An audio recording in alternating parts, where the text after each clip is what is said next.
Bonjour, je suis Bruno, journaliste au journal VTT Rando, et j'aurais voulu en savoir un petit peu plus sur cette fameuse étape d'hier. Il me semble qu'elle a été particulièrement difficile. Pouvez-vous nous en dire un petit peu plus? Eh bien, pour faire simple, après un bivouac fort agréable et sympathique au bord des gorges du Tarn, je m'apprête à reprendre la route. Je savais que les premiers kilomètres allaient être raides, puisqu'on devait passer de 400 mètres à près de 1000 mètres d'altitude sur 4 kilomètres. Et là, effectivement, le premier kilomètre, c'était de la route, ça s'est bien déroulé. J'étais quand même en première petite, à mouliner fort dans le vide, jusqu'au moment où ça s'est un petit peu gâté.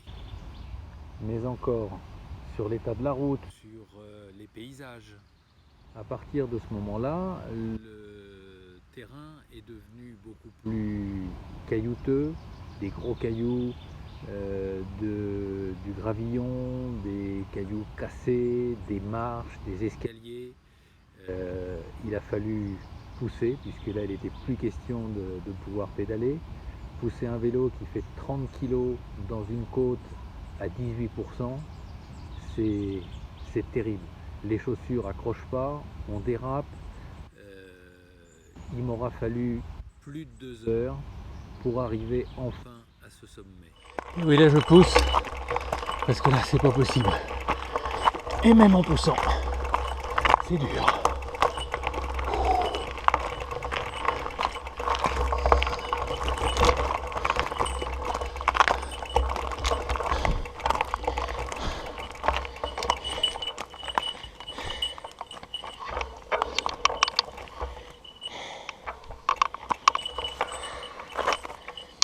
J'ai sué toute l'eau de mon corps, et heureusement que j'avais prévu de quoi boire en cours de route, parce que sinon j'aurais jamais pu tenir, je serais arrivé complètement desséché, squelettique en haut de cette côte.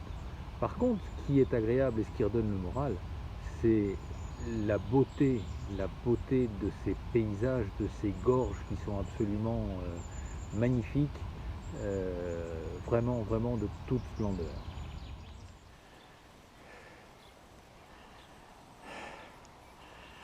J'ai dormi là, tout en bas.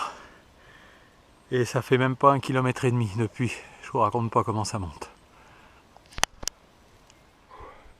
C'est dur, encore 3,5 km. Je continue ma route sur des chemins toujours très esquintés, beaucoup de pierres, beaucoup de cailloux. Ça monte, ça descend, ça monte, ça descend. C'est vraiment casse-pattes.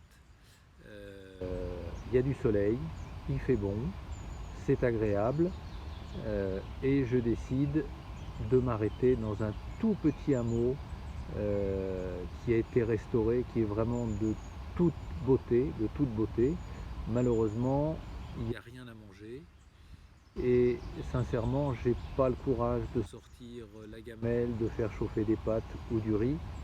Je me contenterai donc d'une pomme et de 2 barres de céréales. Et puis je crois que vous avez eu un problème non loin de l'arrivée. C'était quoi exactement? Après ce repas frugal, je reprends non pas la route, mais les sentiers, toujours pierreux, qui n'en finissent pas. Ça monte, ça descend, et j'irai même jusqu'à emprunter des chemins où j'avais dit non, je ne ferai pas de monotrace. Et là, pas de choix, c'est un monotrace qui est devant. Je vais pas reculer, il faut y aller. Fort heureusement, il n'est pas trop accidenté, relativement large, donc ça se passe bien. Je finis par rejoindre Chanak après une superbe descente.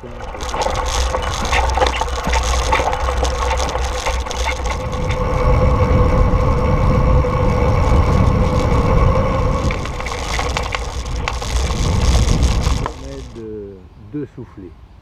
Un petit arrêt dans Chanac et juste avant de m'arrêter sur la place du village, je m'aperçois que j'ai une roue arrière, ma roue arrière, qui est légèrement voilée.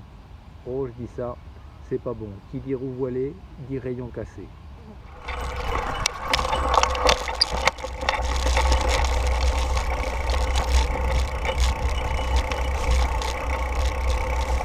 J'essaye de trouver du monde, savoir si sur Chanac il y a quelqu'un qui peut réparer un vélo. On me donne une adresse de quelqu'un qui bricole des vélos plutôt anciens mais qui n'aurait pas de matériel pour le faire. Je décide donc de reprendre la route, le chemin plus exactement, pour aller jusqu'à mon étape finale et prendre les bonnes décisions à ce moment-là. Et pour finir, le clou du spectacle, c'était quoi? Au moment de repartir, j'ai l'impression d'avoir un bout de scotch collé sur ma roue, puisqu'à chaque fois que je fais un tour de roue, j'entends oh, je m'arrête pour retirer ce bout de scotch, et là, au malheur, je m'aperçois que c'est le liquide de mon pneu tubeless qui s'échappe à forte dose. Je gratte un petit peu pour voir, et là je m'aperçois que j'ai un bout de verre de planté dans le pneu. Je retire le bout de verre, et là ça fait pshhh.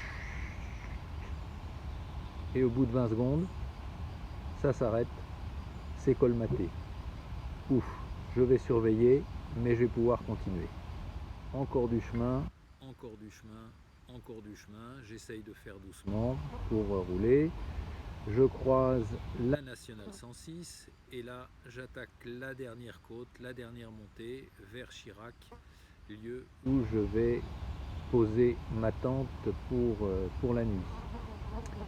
Et j'entends au loin gronder. Oh, je dis ça, c'est l'orage qui monte. Et effectivement, quelques minutes après, le déluge. Oh, ça n'aura pas duré longtemps, hein, juste le temps de sortir la parka, de se faire bien tremper. Et c'est terminé, enfin ça s'est terminé sur les 20 dernières minutes pour arriver jusqu'au camping. Enfin arrivé au camping, j'ai pu installer ma tente, la pluie avait cessé. J'ai voulu téléphoner pour savoir quand je pourrais et où je pouvais réparer mon vélo. Et là, il n'y a pas d'issue. C'est Mende, soit Intersport, soit Mondo Vélo. Intersport fermé le dimanche, ouvert le lundi, espérons. Je vais y aller en bus demain, bus à 8h moins le quart, c'est le dernier, après c'est midi. Ou alors Mondo Vélo, seulement mardi, puisqu'ils sont fermés le lundi. En attendant, je vais passer une superbe journée à faire passer le temps et à faire cette petite vidéo qui, je l'espère, vous aura un petit stray. Eh bien, merci Bruno pour ce superbe récit et on a hâte de vous retrouver pour de prochaines aventures.